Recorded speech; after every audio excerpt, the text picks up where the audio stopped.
ஓம் சாய்ராம். சாய் சச்சரித்திரம் அத்தியாயம் 5. பகவத்கீதையில் 4வது அத்தியாயத்தின் 7-8 ஸ்லோகங்களில் கிருஷ்ண பகவான் தர்மம் அழியும் போது அதர்மம் தலை தூக்கும் போதும் நான் அவதரிப்பேன், தர்மத்தை நிலைநாட்டவும் துஷ்டர்களை அழிக்கவும் நல்லவர்களை காப்பாற்றவும் அந்தந்த யுகத்தில் அவதரிப்பேன் என்றார். யோகிகளும் துறவிகளும் கடவுளின் பிரதிநிதிகள்தான். அவங்க சரியான தருணத்தில் அவதரித்து தமது செயல்பாடுகள் மூலம் தமது அவதாரத்தின் நோக்கத்தை நிறைவேற்றுவாங்க. பிராமணர், சத்திரியர் மற்றும் வைசியர்கள் தத்தம் கடமைகளிலிருந்து தவறும்போது ஒதுக்கப்பட்டவங்க உயர்ந்த ஜாதிக்காரர்களின் அதிகாரங்களை பறிக்க ஆரம்பிக்கிறாங்க. மத குருக்கள் நிந்திக்கப்படுறாங்க, மரியாதை குறைவாக நடத்தப்படுறாங்க. மக்கள் உண்ணக்கூடாத உணவுகளை சாப்பிடுகிறார்கள், லாகிரி வஸ்துக்களை உபயோகிக்க துவங்குறாங்க. தர்மத்தின் பெயரால் தீய செயல்கள் செய்யப்படுறாங்க. மதத்தின் பெயரால் சண்டைகள் நிகழுது. நல்லவர்களின் ஆர்வம் தார்மீக காரியங்களில் குறைய ஆரம்பிக்குது. யோகிகள் தியானம் போன்றவற்றை விட்டு விடுறாங்க. மக்கள் மனதில் செல்வம், குழந்தை பாக்கியம் மற்றும் பெண் பால் அதிகம் நாட்டம் ஏற்படுது. மக்கள் சத்தியத்தின் வழியை விட்டு விலகி வீழ்ச்சியை நோக்கி செல்லும் போது மகான்கள் அவதரித்து தமது நல் மொழியினாலும் நடைமுறை மூலமாகவும் தர்மத்தை நிலைநாட்டுறாங்க. அவங்க நமக்கு நல்ல வழியை காட்டி அதில் செல்வதற்காக நம்மை உற்சாகப்படுத்துகிறாங்க. ஞானதேவர், முக்தாபாய், நாமதேவர், கோரா, கோனாயி, ஏகநாத், துக்காராம், நிவர்த்திநாத், நரஹரி, நர்சிமேதா, சஜாகாசாயி, சாவந்தாமாலி மற்றும் ராமதாஸ் போன்ற மகான்கள் நமக்கு நல் வழியை காட்டுவதற்காக அவதரிச்சாங்க. இவங்களுக்கு பிறகுதான் சீரடியில் சாய்பாபா தோன்றினாங்க. புண்ணிய ஸ்தலம் சீரடியை பற்றி பார்க்கலாம். அகமத் நகரில் உள்ள கோதாவரி நதிக்கரையில் அநேக மகான்கள் அவதரிச்சாங்க. பல மக்கள் அவர்களிடம் சரணடைஞ்சாங்க. அதனால் அந்த இடம் ரொம்ப புண்ணியமும் பெற்றது. அந்த மகான்களில் ஒருவர் தான் ஞானேஸ்வரர் ஆவார்.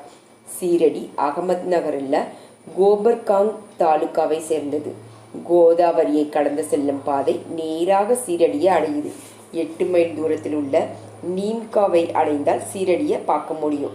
கிருஷ்ணா நதியின் கரையில் கனகாபுரி, நரசிங்கவாடி மற்றும் ஔதும்பர் போன்ற ஸ்தலங்களை போன்ற சீரடியும் ஒரு புண்ணிய ஸ்தலமாகும். மங்கள்வேடாவை தாமோஜியும் சஜன்கத் ராமதாசும் தத்தாவதாரமான நரசிங்க சரஸ்வதி வாடியையும் எப்படி பெருமை அடைய வச்சாங்களோ அதே போல சாய்பாபா சீரடியை பெருமை அடைய வச்சாங்க. சாய்பாபாவின் வாசஸ்தலமானதால் சீரடி புகழ் அடைஞ்சது. அவங்க இந்த பவசாகரத்தை தாண்டி விட்டதாக இருந்தார். அது எல்லாருக்கும் சாத்தியமானது இல்லை. அமைதி என்பது அவர் ஆபரணமாக இருந்தது. அவர் ஞானரூபியாகவும் விளங்கம் செய்தார். விஷ்ணு பக்தர்கள் அவரிடம் அடைக்கலமும் அடைஞ்சாங்க. தானம் கொடுப்பதில் அவர் கர்ணனாக விளங்கினார், சாரத்தின் சாரமாக விளங்கினார். ஈக வாழ்வில் அவருக்கு நாட்டம் இல்லாமல் தான் இருந்தது. எப்போதும் ஆத்ம ரூபத்திலேயே திளைத்திருந்தார். நிரந்தரமற்ற பொருட்கள் அவரை கவரவில்லை.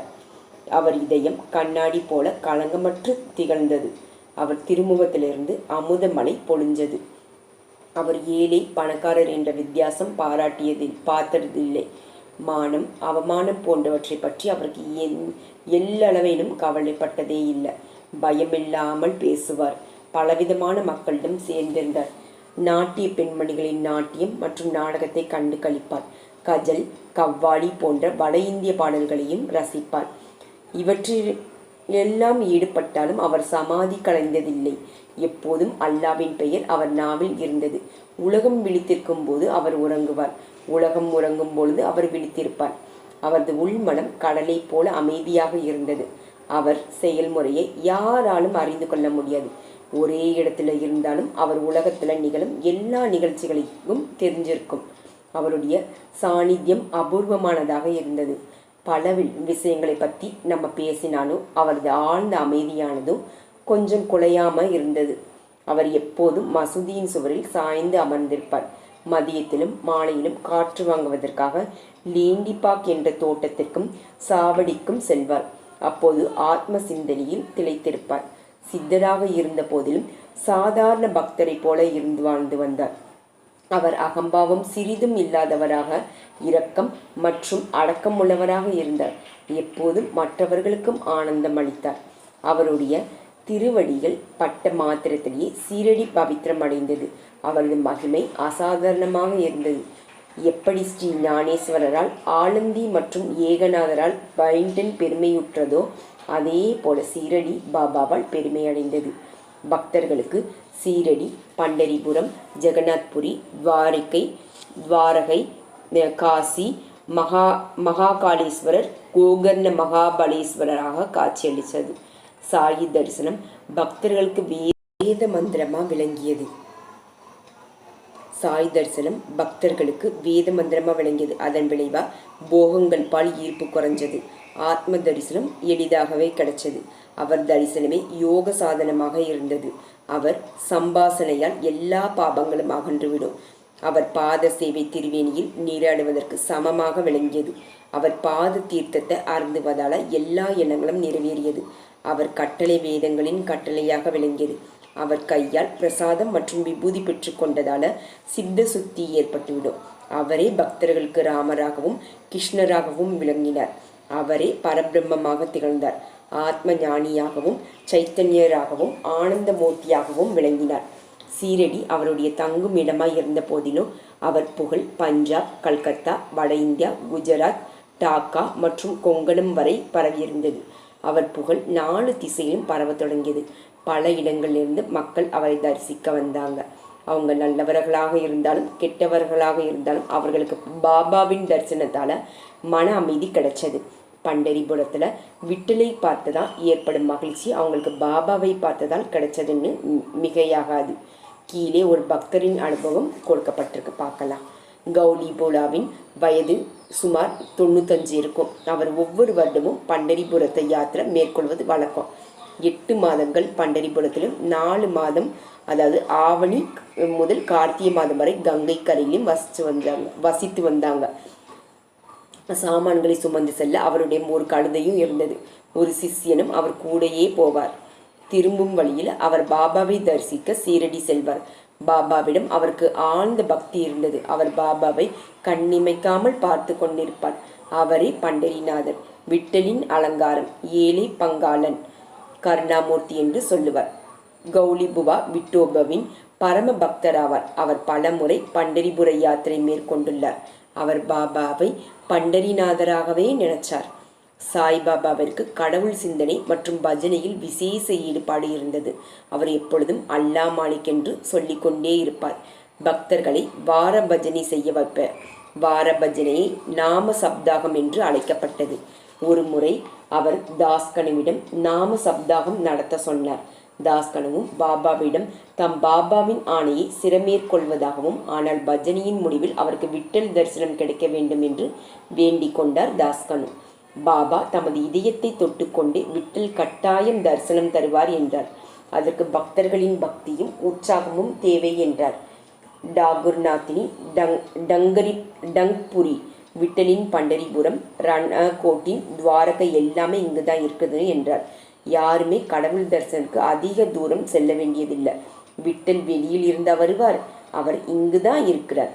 பக்தர்கள் விட்டல் தானாகவே வெளிப்படுவார் என்றார். நாம சப்தாகம் முடிஞ்சதும் வழக்கம் போல குளிச்சுட்டு தியானம் செய்யும் போது தாஸ்கனுவிற்கு விட்டல் தரிசனம் கிடைச்சது.